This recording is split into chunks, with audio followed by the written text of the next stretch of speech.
Ricardo, tú no tienes Twitter. No soy muy adepto muy Twitter. al Twitter. Bueno, Twitter es una red social donde la conoces, ¿no? Supongo que claro que sí. tendrás referencia, obviamente. Es parte del trabajo. Sí, es parte del trabajo. Y pues algunas preguntas están muy enojadas, pero es mi compromiso hacerlas tal cual llegaron, ¿no? Totalmente de acuerdo. Por ejemplo, César Rodmus te pregunta, ¿cuál es la ganancia de actuar una farsa en temas graves y fundamentales para el país?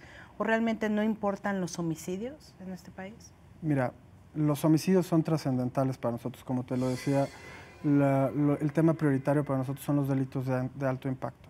Lo estamos trabajando, la muestra de ello es que a pocos días de que tomé la responsabilidad se logró consolidar una averiguación previa, una carpeta de investigación. Antes se llamaban averiguaciones previas. Exactamente, una carpeta de investigación que se judicializó, en donde se detuvieron a 3 personas relacionadas con el homicidio de Max Rodríguez en Baja California, y a los días próximos se logró obtener una 4ª orden de aprehensión de otra persona involucrada en este homicidio. El homicidio continúa para poder determinar quién o quiénes son los autores intelectuales del delito, y continuará hasta las últimas consecuencias de la carpeta de investigación. Entiendo que la sociedad exige respuestas. Porque ha habido muy pocas. Y es una realidad, es una realidad. Y el compromiso es consolidar las averiguaciones, consolidar investigaciones policiales en una coordinación plena con la Policía Federal Ministerial de la Agencia de Investigación Criminal y con otras instancias del gobierno mexicano que nos permitan llegar a la verdad de los hechos y poder sancionar a quienes han cometido estos delitos. Bien. Pacheco, @prcheco, te pregunta, ¿qué hizo Ricardo Nájera? Cobró y luego, persecución del gobierno actual. ¿Cuál es la persecución del gobierno actual para demostrar límites? No entendí eso. ¿Cuándo dará resultados? Mira, la parte del fiscal Ricardo Nájera no me toca a mí juzgar su actuación. Esa no es parte de mi labor. Mi labor Qué elegante eres. Mi labor es buscar y sancionar a las personas que han cometido delitos contra los periodistas. Esa es parte de mi labor y los resultados vendrán conforme se viene dando este trabajo de un mes para acá. Puedo hablar por la parte que me corresponde. Sí, tienes un mes en el cargo. Y consolidando lo que se había hecho antes, ¿no?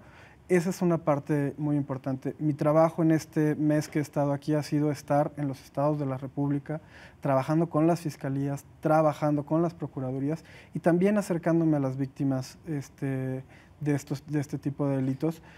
Es un trabajo muy grande, no lo he logrado terminar porque me falta visitar algunos lugares del país, pero vamos a seguir trabajando en ese sentido hasta poder dar resultados a la sociedad. Muy bien. Juan Pablo Álvarez te pregunta, ¿al cuánto tiempo prescribe un delito de libertad de expresión, contra la libertad de expresión? Cada delito tiene una regulación específica. Los homicidios tienen una regulación específica. O sea, no hay un rasero especial por ser delito contra la libertad de expresión. La libertad de expresión es el motivo por el cual se realiza un delito. Es decir, quiero coartar la libertad, quiero que deje de escribir en la prensa, quiero que deje de... Exactamente. Secuestro. Y el delito que prescribe es el homicidio, el secuestro, el abuso de autoridad o la tortura, que no prescribe, por ejemplo, que es un delito imprescriptible. Cada uno tiene una situación específica. Claro. Observador 1971. ¿Cuántos casos se han resuelto en los últimos 2 años? Mira, se han consignado una serie de casos y aquí es muy importante destacar. Dentro de los 2 últimos años estamos trabajando ya en el sistema antiguo de justicia penal inquisitorial y en el nuevo sistema. Cada uno de estos casos la Fiscalía presenta... Debe ser difícil, ¿no? Porque muy unos están complicado. en unos y en otros. Es complicado, pero estamos preparados y estamos preparando a la gente para eso. Los casos en el antiguo sistema implican un proceso en donde se consigna por parte de la Fiscalía y después viene el proceso ante un juzgado de primera instancia, el imputado tiene derecho a apelar, tenemos una segunda instancia, después pueden presentar amparos, entonces los juicios pueden hacerse muy largos. Pero había habido 3 sentencias nada más, ¿no? Ha habido 3 sentencias por la Fiscalía directamente. Ujú. Aquí es muy importante destacar el trabajo, por ejemplo, el caso de Baja California que ya hemos comentado, lo judicializó la Fiscalía del Estado y no va a haber una sentencia en el momento en que se emita que la FEAD le diga, la FEAD le obtuvo una sentencia. ¿Por qué? Porque lo trabajamos coordinadamente y la sentencia la va a obtener, la va a dar un juzgado local, un juez del Estado. Entonces, es muy importante señalar este tema de que hay una consolidación entre los dos ámbitos de poder. Claro, sí, pero yo creo que lo que está en el fondo de esto es que ha habido muy pocos casos, tú mismo lo has dicho, ¿no? Hay una enorme impunidad, se siguen matando los periodistas porque simplemente no pasa nada. Esa es una realidad, hay una impunidad grave en este país y ese es el compromiso de la Procuraduría General de la República, de atacar directamente esa impunidad y de poder ir consignando a aquellos que hayan cometido algún delito que afecte la libertad de expresión. Perfecto. Queja Ciudadana, así se llama su Twitter, pregunta, ¿qué ha hecho en concreto? 2, ¿cuánto gana? 3, ¿se lo merece? Mira, ¿qué he hecho en concreto? Yo te puedo decir que he estado ya encargado directamente de la investigación del caso del compañero Javier Valdés. He estado muy presente en el estado de Baja California, estoy muy presente en el estado de Guerrero para los casos de los compañeros que han sido afectados allá. Estoy muy consciente de los casos que tenemos en el estado de Veracruz, en el estado de Chihuahua. Estuve este viernes trabajando allá con la Fiscalía del Estado. Ese es el trabajo que hemos estado priorizando. Hemos estado detectando cuáles son los puntos en los que debemos de mejorar como institución. Debemos de preparar mejores policías encargados de la investigación de este tipo de delitos que tienen particularidades. Tenemos que preparar a los ministerios públicos encargados de este tipo de delitos. No se deben de investigar como cualquier otro homicidio. Debemos de tener la claridad y siempre así se los he dejado en claro yo a los ministerios públicos.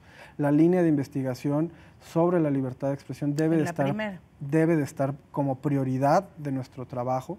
Las fiscalías de los estados tienen también la responsabilidad de continuar estas averiguaciones, porque en caso de que no fuera la agresión por el ejercicio de la libertad de expresión, no tenemos competencia como Fiscalía Federal.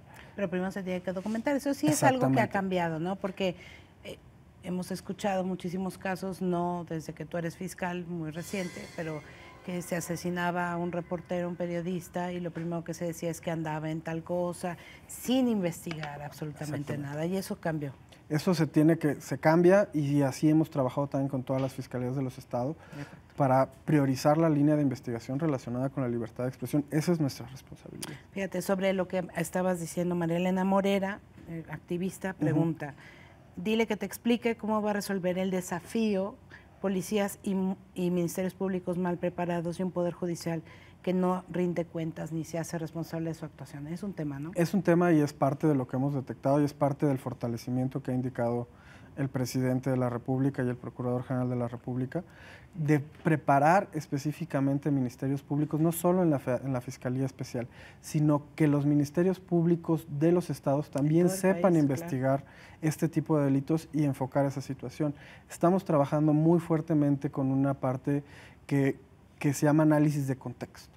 Esta situación, que es algo que las procuradurías no utilizaban en años anteriores, es analizar el trabajo periodístico de la víctima, analizar hacia dónde estaba enfocado su trabajo crítico, de dónde pudieran existir líneas de investigación, en qué lugar se desenvolvía esta persona, si había grupos de la delincuencia en los que pudieran estar involucrados o en donde estuvieran, digamos, en parte operando en esa zona que pudieran afectarlo a él. Todo este tipo de situaciones, sus situaciones laborales, lo que hace ir a los lugares de riesgo, esta situación lo estamos trabajando muy seriamente para poder partir de ahí en las investigaciones, que el contexto no solo sea, pues bueno, trabajaba en Sinaloa, como el caso de Javier Valdés, ¿no? Sino saber qué tipo de grupos operan en la zona, de qué estaba escribiendo Javier, a quién pudo haber afectado con su escrito y a partir de ahí desarrollar las líneas de investigación. O con lo que estaba trabajando. Exactamente. JS Soliker te pregunta, ¿qué están haciendo el decálogo para perseguir a los que atentan contra la libertad de expresión y cuántas condenas han llegado a término procedente? Bueno, ya lo has contestado como un poco. Daniela Yacomán pregunta, buenas tardes, yo quisiera saber por qué solo hay una, me parece, unidad de protección a periodistas en Sinaloa. ¿Qué pasa con el resto de las entidades? Justo ahora en Veracruz creo que agredieron a otro reportero y se habrá reunión con los nuevos gobernadores de Coahuila y Nayarit. Mira, la parte relacionada con el mecanismo, hay un mecanismo federal de protección que incluye a todo el país, que está en la Secretaría de Gobernación. Así es. Y al que pertenecen muchas instancias, entre ellas la Procuraduría General de la República. Cada uno de los estados pueden o no tener algún área especializada. Un poco la parte en la que se ha acordado con la Comisión, con la CONAGO, en este último evento con el presidente, es que ellos vayan creando áreas especializadas dentro de sus instituciones locales para atender esta situación, y es lo que se busca fortalecer. El mecanismo nacional atiende a todo el país y está atendiendo a todo el país, y debemos de fortalecer las áreas de primer contacto, los que están inmediatamente en el lugar de los hechos. Ya. Porque lo que se percibe un poco, Ricardo, no sé si coincides, es que hay muchos esfuerzos aislados, pero no uno... Sí, y es parte de lo que hemos trabajado. Por eso comentaba hace algunos momentos que la Procuraduría debe tener un rol más activo en este mecanismo, no nada más llegar a las mesas de trabajo en donde se analiza un plan de protección, un análisis de riesgo y opinar si está bien hecho o mal hecho el análisis de riesgo, sino ser parte de ese plan de protección al hacer investigaciones efectivas. Okay. Fíjate, esta es interesante, Pericles Namorado. Pregunta, ¿las redes sociales son el método actual para libelos, calumnias, amenazas de muerte con aparente libertad absoluta? ¿Es legal? Mira, la libertad de expresión... ¿Y cómo lo manejas? Hay que hacer una distinción. Las amenazas no son legales. Una amenaza, una potencialidad de hacerte daño en tu integridad personal, física, no es un delito y debe de ser sancionado e investigado. Aunque sea por Twitter. Aunque sea por Twitter. Ahora, hay una delgada línea entre lo que es una calumnia. La calumnia, los delitos de honor se eliminaron de los códigos penales en casi todo el país y ya no existen. Y hay una vía civil para poder perseguir una situación de esta naturaleza, y cuando me refiero a civil es que hay una reparación económica por una afectación a la moral de la persona, ¿no? Si se dijo algo que es... No, pero hablemos de amenazas, por ejemplo. Pero hablemos de amenazas. En la parte que sí corresponde a la Procuraduría, sí se deben de investigar, y es uno de los temas que también han surgido en esta colaboración y en este diálogo con la sociedad civil que tenemos. Tenemos que eficientar la investigación de este delito. Estamos trabajando ya con la Policía Científica de la Comisión Nacional de Seguridad para tener una capacitación adecuada de los ministerios públicos, incluso en saber cómo pedir cierto tipo de investigaciones a quienes tienen una especialidad en esta situación, y trabajar muy cercano con estas instituciones especializadas en detectar qué número de IP, qué número de computadora fue la que lo escribió, qué cuenta, a dónde lo podemos llegar a rastrear. Son muy complejos este tipo de delitos porque, como tú sabes, pues podemos salir, crear una cuenta de Twitter aquí en el cibercafé de la esquina, escribir lo que queramos y nos desaparecemos y ya no volvemos a volver a activar incluso la cuenta. O sea, tiene unos retos muy importantes ese tipo de investigaciones, pero sí lo estamos abordando. Fíjate, Manuel Baez te hace una pregunta interesante. ¿Cuál es el presupuesto de la Fiscalía? Y yo añadiría, ¿es suficiente para el tamaño del reto? Mira, el presupuesto de la Fiscalía cada año cambia de acuerdo a la disponibilidad que se tiene a nivel presupuestario, a nivel nacional. Sí, lo determina la Cámara de Diputados. Y lo determina la Cámara de Diputados. Más allá de si es suficiente o no, creo que lo que necesitamos, y es mi opinión, y donde estamos trabajando, es profesionalizar a los que tenemos y a la gente que tenemos. No es un tema de tener 80 ministerios públicos, 90 ministerios públicos. Es un tema de que los que estamos y los que estemos trabajemos con compromiso de lo que estamos haciendo. Bueno, eso siempre, pero ¿cuánto es, por ejemplo? Digo, no tengo idea. No tengo el número exacto, pero aproximadamente 4 millones de pesos. 4 millones de pesos. No quiero darte el número fiscalía exacto, pero sí es una ronda aproximadamente entre los 4 y 5 millones. Se me hace nada. hay que trabajar con lo que se tiene a disponibilidad y mejorar todo lo que tengamos con el compromiso del equipo. Pues gracias, Ricardo. Suerte.